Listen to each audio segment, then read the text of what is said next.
आप देख रहे हैं एनबी न्यूज। मैं हूं आपके साथ काजल ठाकुर। न्यूज एक्सप्रेस की शुरुआत करते हैं। टोक्यो ओलंपिक्स में भारतीय पुरुष हॉकी टीम ने आज इतिहास रच दिया। हॉकी टीम ने जर्मनी को 5-4 से हराकर कांस्य पदक जीत लिया। ओलंपिक्स में पुरुष हॉकी टीम ने 41 सालों के बाद ओलंपिक में कोई पदक अपने नाम किया है। हॉकी टीम ने इस जबरदस्त जीत का पूरे देश में श्रेय मनाया जा रहा है। खुद प्रधानमंत्री नरेंद्र मोदी ने फोन करके हॉकी टीम को बधाई दी। पीएम मोदी ने कहा कि कप्तान ने जिस तरीके का काम किया है, खिलाड़ियों ने उससे भी अच्छा काम किया।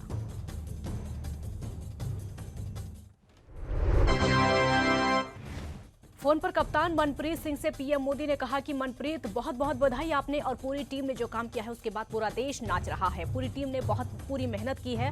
पीएम ने कहा कि आज पूरा देश आप सभी पर गर्व कर रहा है। इसके बाद पीएम मोदी ने टीम के कोच ग्राहम रीड से बात की और वहीं पीएम मोदी ने ट्वीट करके खिलाड़ियों को बधाई दी।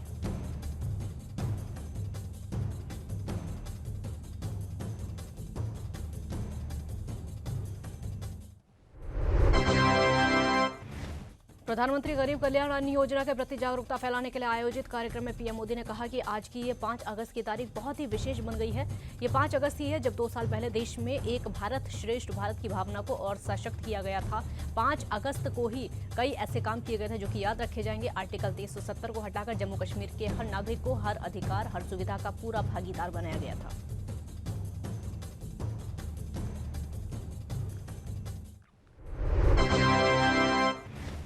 पीएम मोदी ने कहा कि यही 5 अगस्त से जब कोटि कोटि भारतीयों ने सैकड़ों साल बाद भव्य राम मंदिर के निर्माण की तरफ पहला कदम रखा था। आज अयोध्या में तेजी से राम मंदिर का निर्माण हो रहा है। तकरीबन 4 दशक बाद यह स्वर्णिम पल आया है जो कि हॉकी हमारी राष्ट्रीय पहचान रही है। आज हमारे युवाओं ने उस गौरव को फिर से हासिल करके देश को बड़ा तोहफा दिया।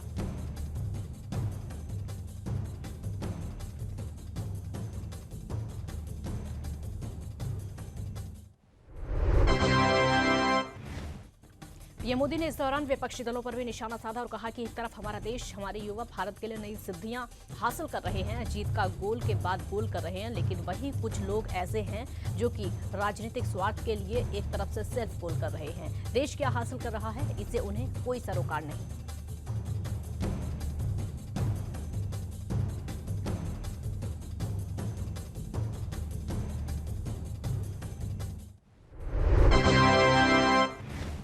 पीएम मोदी ने आगे कहा कि ये लोग अपने स्वार्थ के लिए देश का समय और देश की भावना दोनों को आहत करने में जुटे हैं। भारत की संसद का अपने स्वार्थ के लिए निरंतर अपमान कर रहे हैं। देश का हर नागरिक मानवता पर आए सबसे बड़े संकट से बाहर निकलने के लिए जी जान से जुटा है और ये लोग कैसे देश हित से काम रोका जाए इस स्पर्धा में लगे हुए हैं। लेकिन इस देश की महान जनता ऐसी है जो कि स्वार्थ करने वाले लोगों का साथ बिल्कुल भी नहीं देगी।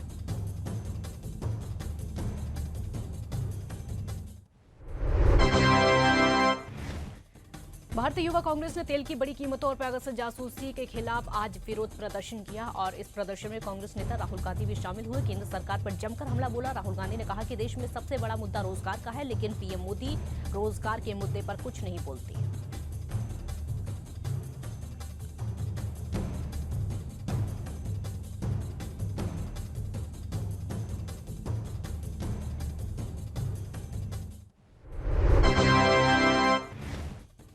राहुल गांधी ने कहा कि पीएम मोदी ने हर साल 2 करोड़ रोजगार दिए जाने का वादा किया, उल्टा अब लाखों करोड़ों युवाओं से उनका रोजगार छीना जा गया है। आपको बता दें कि राहुल गांधी ने कहा कि नरेंद्र मोदी का काम हिंदुस्तान की सच्चाई दबाने का है। उनका यही काम है। हिंदुस्तान के 2-3 उद्योगपतियों के लिए वो काम करते हैं। उन्होंने कहा कि क्या हिंदुस्तान की सरकार रोजगार की बात करने देती है? क्या हिंदुस्तान की सरकार किसानों की बात करती है?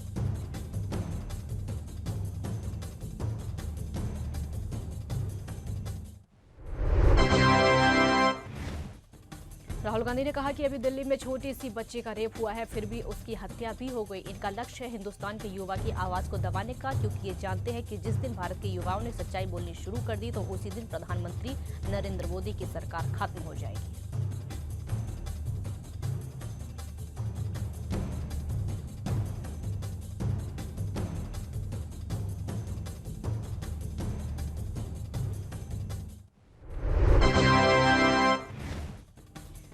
सपा सुप्रीमो अखिलेश यादव की साइकिल के बहाने सत्ता में वापसी की तैयारी है। इसके लिए लखनऊ में उन्होंने साइकिल यात्रा की शुरुआत की। इस दौरान अखिलेश ने बड़ा दावा किया है। उन्होंने कहा कि हम अब तक 350 कहते थे, लेकिन स्थिति ऐसी हो सकती है कि 400 सीटें हमें मिल जाएंगी।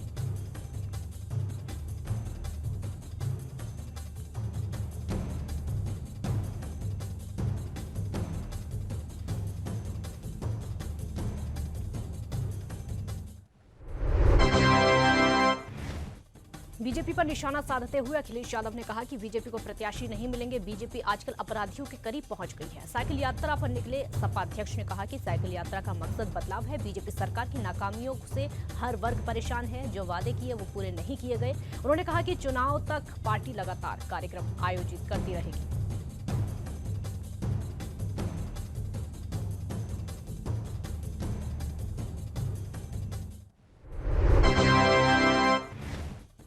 अखिलेश यादव ने यह भी कहा कि भाजपा के घोषणा पत्र में 2022 तक किसानों की आय दोगुनी करने का वादा किया गया था। आज उत्तर प्रदेश का किसान जानना चाहता है कि काले कानून के बाद जिस तरह से मंदी हो चुकी है, क्या उनकी आय दोगुनी हुई। और आपको ये भी बता दें कि उत्तर प्रदेश विधानसभा चुनाव की तैयारियों में जुटी सपा अपने वरिष्ठ नेता जनेश्वर मिश्र की जयंती पर एक बार फिर से ताकत दिखा रही है।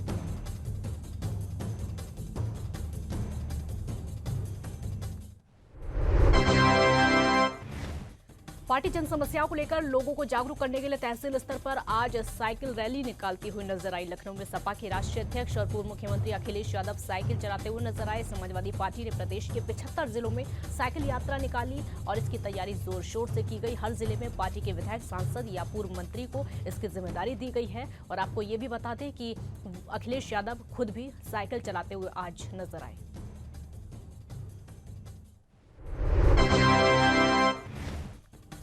मिजोरम और असम के बीच चल रहे सीमा विवाद के बीच दोनों राज्य सरकारों की तरफ से एक संयुक्त बयान जारी कर दिया गया है और उस बयान के जरिए समाधान तलाशने की कोशिश पर जोर दिया गया है। मिजोरम और असम से सीमा विवाद पर बातचीत की गई है। सौहार्दपूर्ण तरीके से मुद्दे को सुलझाने पर सहमत हुए। इसके साथ ही मिजोरम की यात्रा नहीं करने के संबंध में पहले जारी परामर्श को असम वापस लेगा।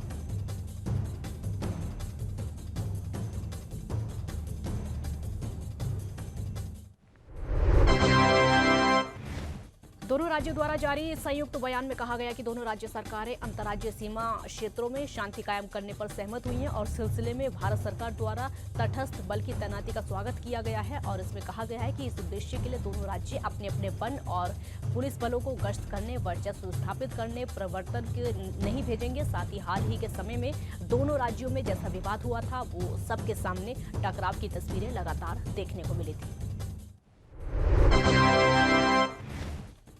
संयुक्त बयान पर असम के सीमा सुरक्षा एवं विकास मंत्री अतुल बोरा और विभाग के आयुक्त एवं सचिव जीडी त्रिपाठी ने मिजोरम के गृह मंत्री और गृह सचिव से हस्ताक्षर किए हैं। असम के मंत्री अशोक सिंघल द्वारा ट्विटर पर साझा किए गए बयान में कहा गया कि असम और मिजोरम सरकारों के 6 प्रतिनिधि असम और मिजोरम में खासतौर पर सीमावर्ती क्षेत्रों में रह रहे लोगों के बीच में शांति और सौहार्द को बढ़ावा देने और उन्हें कायम करने की आवश्यकता की उपाय ढूंढेंगे। आपको बता दें कि पूर्वोत्तर के इन दोनों राज्यों के बीच में 26 जुलाई को उनकी सीमा पर हुई झड़प में असम के 6 पुलिसकर्मी मारे गए थे और कछार के पुलिस अधीक्षक समेत 50 से ज्यादा लोग घायल हो गए थे। मिजोरम के मुख्यमंत्री कार्यालय से ट्वीट किया गया। असम सरकार और मिजोरम सरकार ने आइजोल में वार्ता के बाद आज सफलतापूर्वक एक संयुक्त बयान हस्ताक्षर करके जारी किया।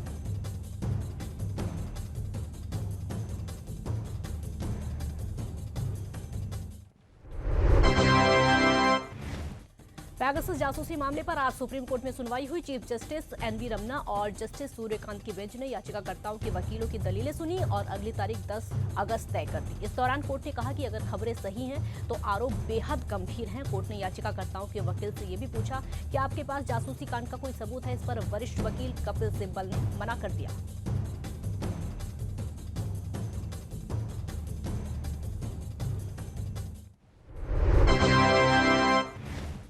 मामले की सुनवाई शुरू होते ही चीफ जस्टिस से याचिकाकर्ता के वकील से पूछा गया कि आपकी याचिका में अखबार की कतरन के अलावा क्या सबूत है, हम क्यों इसको सुने। इस पर याचिकाकर्ता के वकील कपिल सिब्बल ने कहा कि ये टेक्नोलॉजी के जरिए निजता पर हमला है। सिर्फ एक फोन की जरूरत है और हमारी एक एक गतिविधि पर नजर रखी जा सकती है। ये राष्ट्रीय इंटरनेट सुरक्षा पर भी सवाल है।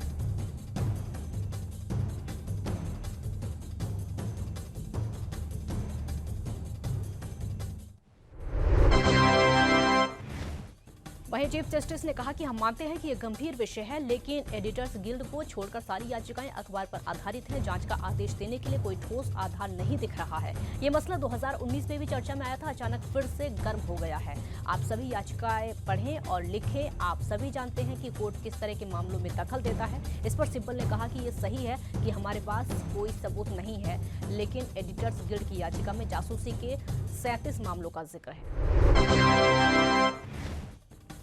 बिहार के मुख्यमंत्री नीतीश कुमार ने नालंदा, गया, जहानाबाद और पटना जिले के बाढ़ प्रभावित इलाकों का हवाई सर्वेक्षण किया। हवाई सर्वेक्षण पर लौटने के बाद उन्होंने पत्रकारों से बातचीत की। इस दौरान उन्होंने कहा कि स्थिति बहुत ही अच्छी है, अलर्ट रहने की जरूरत है। गंगा का जलस्तर अगर और बढ़ा तो परेशानी बढ़ सकती है, क्योंकि जल निकासी का कोई विकल्प नहीं बचेगा।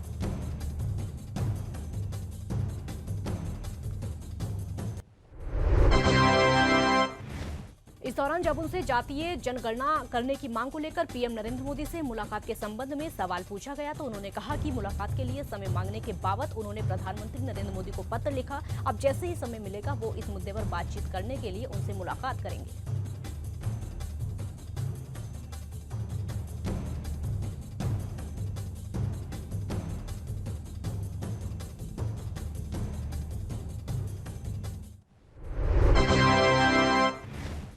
वहीं जब नीतीश कुमार से आरजेडी सुप्रीमो लालू प्रसाद यादव के दोबारा राजनीति में सक्रिय होने को लेकर सवाल किया गया तो उन्होंने कहा कि सबको अधिकार है, उन्हें जो करना है वो करें। उधर नदी को जोड़ने पर नीतीश कुमार ने कहा कि ये जरूरी है, ऐसा हो जाने के बाद पानी की समस्या का समाधान हो जाएगा। पेगासस जासूसी मामले पर कहा कि सुप्रीम कोर्ट पूरे मामले को देख रहा है, ऐसे में जल्द सही बात सामने आ जाएगी।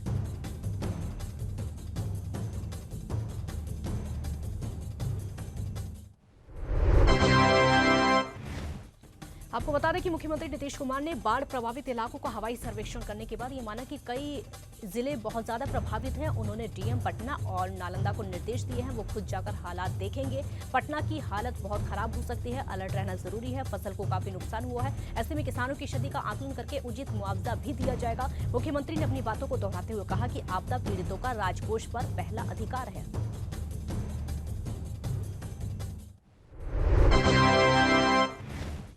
पश्चिम बंगाल की मुख्यमंत्री ममता बनर्जी ने एक बार फिर से कोरोना वैक्सीन की कमी की शिकायत की है। इस संबंध में उन्होंने पीएम मोदी को पत्र लिखा। उन्होंने कहा कि पश्चिम बंगाल में टीके की आपूर्ति नहीं बढ़ाई गई है तो कोविड महामारी की स्थिति गंभीर हो सकती है। ममता बनर्जी ने कहा कि पश्चिम बंगाल को कोविड-19 रोधी टीके की तकरीबन 14 करोड़ खुराक की जरूरत है।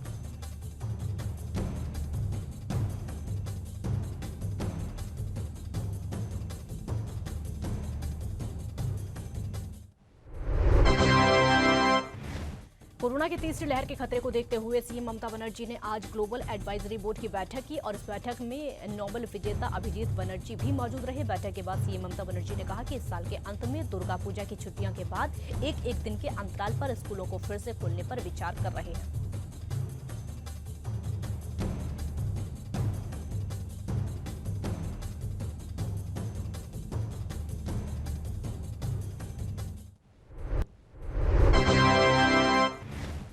उत्तर प्रदेश के संभल में सपा की साइकिल रैली में सपाइयों ने अजब गजब कारनामे कर दिए। साइकिल के नाम पर मोटरसाइकिल चलाने के साथ ही जहां सपाइयों ने ट्रैफिक रूल्स को तार-तार कर दिया और वहीं मास्क और सोशल डिस्टेंसिंग की जमकर धज्जियां उड़ाई गई। सड़कों पर सपाइयों के मनमाने प्रदर्शन के आगे प्रशासन मौन बना रहा। सदर में जहां सपाइयों ने साइकिल की जगह जगह चलाई, आपको बता दें कि सपाइयों ने हेलमेट भी नहीं पहना।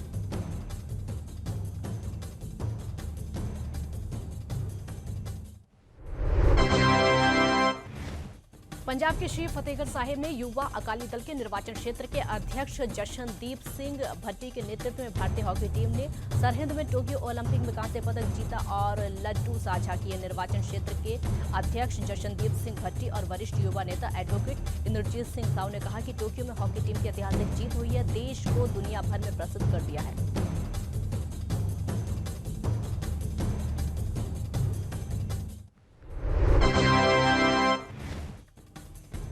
प्रधानमंत्री नरेंद्र मोदी ने गरीब कल्याण अन्न योजना का शुभारंभ किया। इस दौरान पीएम मोदी ने प्रदेश में 5 जिलों के लाभार्थियों से वीडियो कॉन्फ्रेंसिंग के जरिए वार्ता की। इसी क्रम में पीएम मोदी ने कुशीनगर की मुसहर लाभार्थी अमलावती देवी से भी बात की और कई योजनाओं के बारे में जानकारी ली। पीएम ने न सिर्फ योजनाओं के बारे में जानकारी ली बल्कि उनके परिवार का कुशल हाल भी जाना।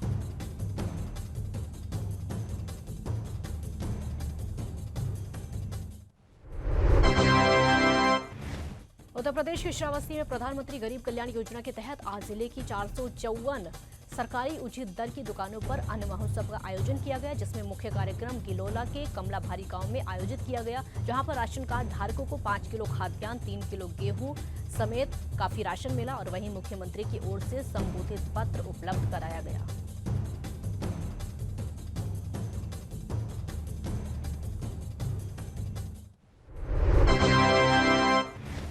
उत्तर प्रदेश के बस्ती में मुंडेरवा थाने के सामने करवल कॉलोनी में शराब की भट्टियां दिन के उजाले में धधकती रहीं, जिसके बाद आबकारी और पुलिस दोनों नतमस्तक हो गए। बस्ती जिला शराब की अवैध कारोबारियों का गढ़ बन चुकी है और वहीं अपर मुख्य सचिव के आदेश के बाद में जिले में 72 घंटे का विशेष प्रवर्तन अभियान चलाया गया। आबकारी विभाग, पुलिस और राजस्व की संयुक्त टीम के द्वारा मुखबिर की सूचना पर दबिश दी गई।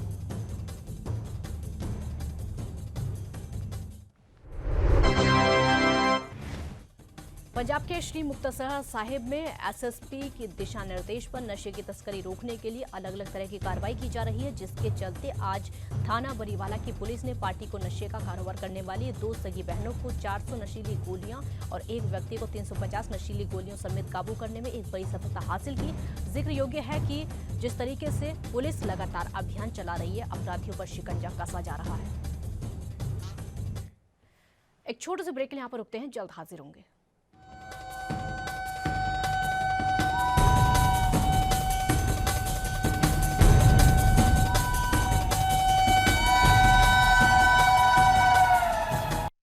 ब्रेक के बाद एक बार फिर स्वागत है आपका। न्यूज एक्सप्रेस की कुछ और खबरें आपको दिखाते हैं। पंजाब के तरनतारण में खाद्य आपूर्ति विभाग भिंडीविंड प्रखंड के अंतर्गत आपको बता दें कि बरगड़ी गांव में खराब हुआ सस्ता गेहूं बांटते हुए पहुंचा ग्रामीणों ने किसान मजदूर संघर्ष समिति ने अंचल बाबा सुरजीत सिंह जी, अध्यक्ष निरंजन सिंह बरगड़ी के नेतृत्व में लेने से मना कर दिया। नेताओं ने कहा कि सरकार और विभाग के अधिकारी दया से गरीबों को ये बांट रहे हैं।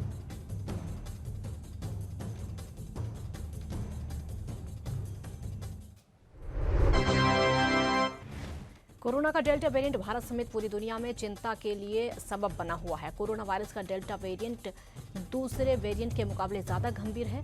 भारत में अब तक 3 करोड़ 17 लाख से ज्यादा लोग कोरोना से संक्रमित हो चुके हैं। हालांकि ज्यादातर लोग संक्रमण मुक्त हो चुके हैं, लेकिन 4 लाख से ज्यादा लोग अभी भी संक्रमित हैं। इनमें ज्यादातर मामले कोरोना वायरस के डेल्टा वेरिएंट के भी हैं। कोरोना संक्रमण के खिलाफ वैक्सीन का सबसे बड़ा हथियार माना जा रहा है।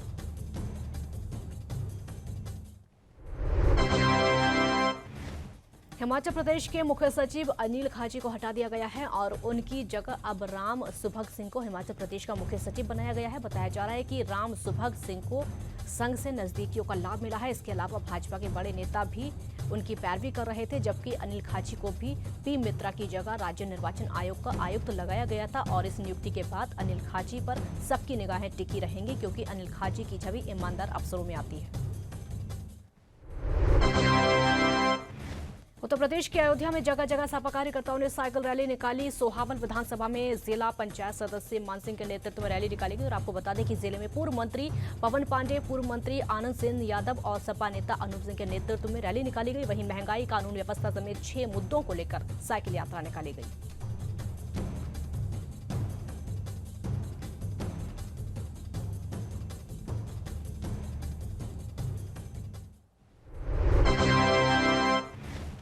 भारतीय पहलवान रवि दहिया ने टोक्यो ओलंपिक में रजत पदक जीतकर देश का नाम रोशन कर दिया। इस उपलब्धि के बाद प्रधानमंत्री नरेंद्र मोदी ने जमकर उनकी तारीफ की। रवि दहिया की तारीफ करते हुए पीएम मोदी ने कहा कि रवि कुमार दहिया अद्भुत पहलवान हैं। उनकी कुश्ती की भावना और तप उत्कृष्ट है। टोक्यो ओलंपिक में रजत पदक जीतने के लिए उन्हें बधाई। भारत को उनकी उपलब्धियों पर बहुत गर्व है।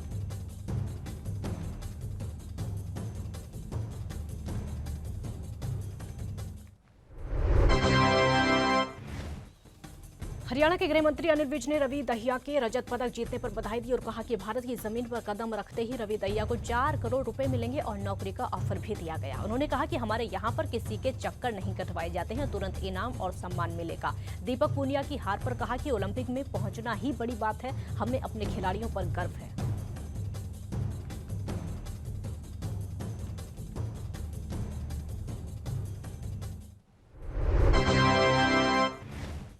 फरीदाबाद के नवनियुक्त सीएमओ डॉक्टर विनय गुप्ता ने प्रेस वार्ता के जरिए बताया कि शहर के लोगों को उच्च गुणवत्ता की सुविधाएं चिकित्सा की तरफ से उपलब्ध करवाना जरूरी है, उनकी प्राथमिकता रहेगी। वहीं तीसरी लहर की आशंका को देखते हुए ज्यादा से ज्यादा लोगों को वैक्सीनेट करने का टारगेट रहेगा। उन्होंने बताया कि अब तक 12,34,000 से ज्यादा लोगों को वैक्सीनेट किया जा चुका है और अब इस गति को और तेजी से आगे बढ़ाया जाएगा ताकि ज्यादा से ज्यादा लोग सुरक्षित हों।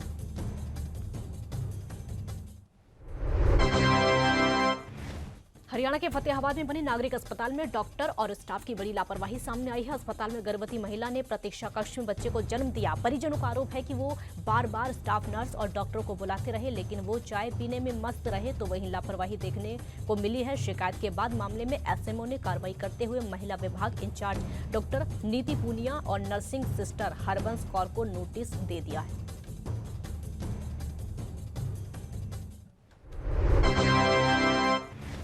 पलवल के एक्सिस बैंक में हुई 95 लाख रुपए की डकैती मामले में अब पलवल पुलिस को लगातार कामयाबी मिलती हुई हासिल हुई है। बीते दिनों पलवल पुलिस ने डकैती के मामले में 5 आरोपियों को गिरफ्तार किया था, तो वहीं अब आरोपियों के कब्जे से पुलिस ने 19,68,000 रुपए बरामद किए हैं। इन आरोपियों को फिर से पुलिस कोर्ट से रिमांड लेने का प्रयास करेगी।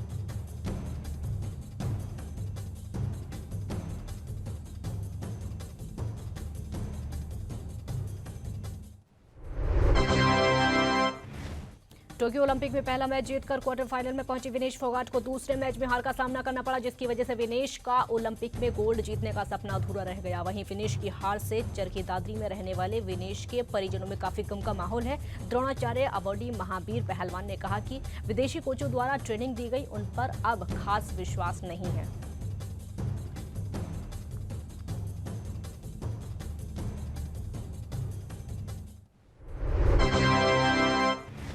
फतेहाबाद जिला एसोसिएशन के वकीलों ने झज्जर बार एसोसिएशन के आह्वान पर अदालतों में वर्क सस्पेंड रखा। अदालतों में कोई वकील पेश नहीं हुआ, यह जानकारी देते हुए बार प्रधान राजेंद्र कुकरेजा, सचिव विकास मांझू, वित्त सचिव ने बताया कि वकीलों ने वर्क सस्पेंड करके झज्जर बार के प्रधान के खिलाफ की शिकायत पर पुलिस द्वारा झूठा मुकदमा दर्ज करने के विरोध में वर्क सस्पेंड किया।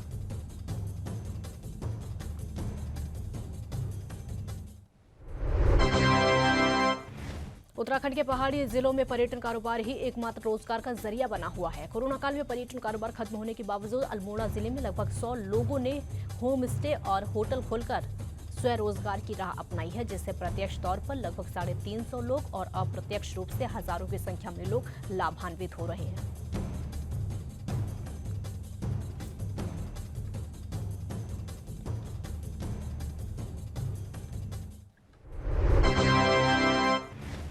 तिरंगा झंडा जिस शान से लहराता है, उसे देखकर हर भारतवासी का हृदय भाव से भर जाता है। देश के प्रति समर्पण और प्रेम का संचार मन में होता है। इसी भाव को प्रेरित करने के लिए त्रिवेणी घाट ऋषिकेश में एमडीडीए के द्वारा स्थापित 101 फीट ऊंचे राष्ट्रीय ध्वज तिरंगे का अनावरण उत्तराखंड विधानसभा अध्यक्ष प्रेमचंद अग्रवाल और नगर निगम की मेयर अनीता ममगई ने करके इस मौके पर तिरंगे को सलामी दी।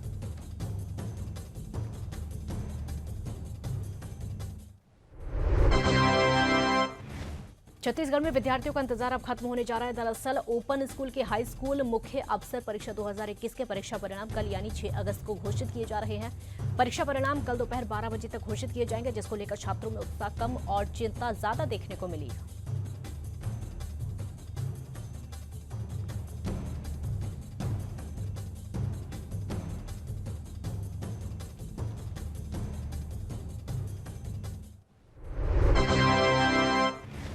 मध्य प्रदेश के भिंड में बाढ़ का खतरा लगातार बढ़ता जा रहा है और वहीं इलाकों में जलभराव होने से लोगों को खासी परेशानियों का सामना करना पड़ रहा है। ऐसे में भिंड में 2 लोग बाढ़ की चपेट में आ गए, जिसकी सूचना ग्रामीणों ने भिंड कलेक्टर को दे दी, जिस पर कलेक्टर, एसपी और सदर विधायक मौके पर पहुंचे। एनडीआरएफ की टीम को बुलाया गया, जिसके बाद 24 घंटे से बाढ़ में फंसे लोगों को बाहर सुरक्षित निकाला।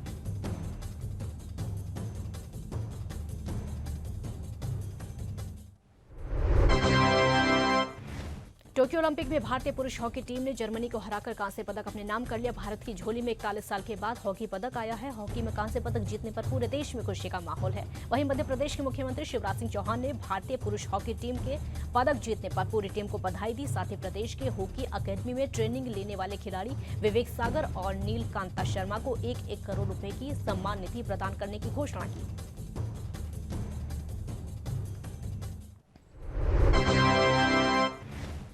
मोदी सरकार ने 5 अगस्त 2019 को जम्मू कश्मीर के विशेष अधिकार को समाप्त करके उसके 2 टुकड़े करके दोनों केंद्र शासित प्रदेश बना दिया था। इस घटना के ठीक 1 साल बाद पूरा होने पर यानी आज गुपकार गठबंधन की बैठक हुई। राजनीतिक एक्सपर्ट के मुताबिक फिलहाल ये गठबंधन पूरी तरीके से बेअसर हो गया है। केंद्र सरकार कई योजनाओं के माध्यम से राज्य की जनता और युवाओं को लुभा रही है, उनके लिए नौकरियों के दरवाजे खोले जा रहे हैं, तो वहीं दूसरी तरफ आतंकी घटनाओं में शामिल होने वाले सरकारी नौकरी पाने वाले पाबंदी लगा दी गई है।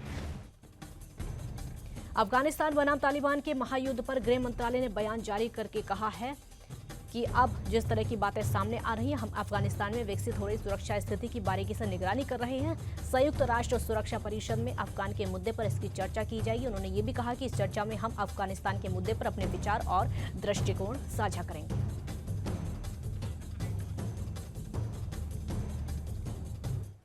न्यूज एक्सप्रेस में फिलहाल इतना ही। देश और दुनिया की बाकी खबरों के लिए आप देखते रहिए ANB न्यूज। नमस्कार।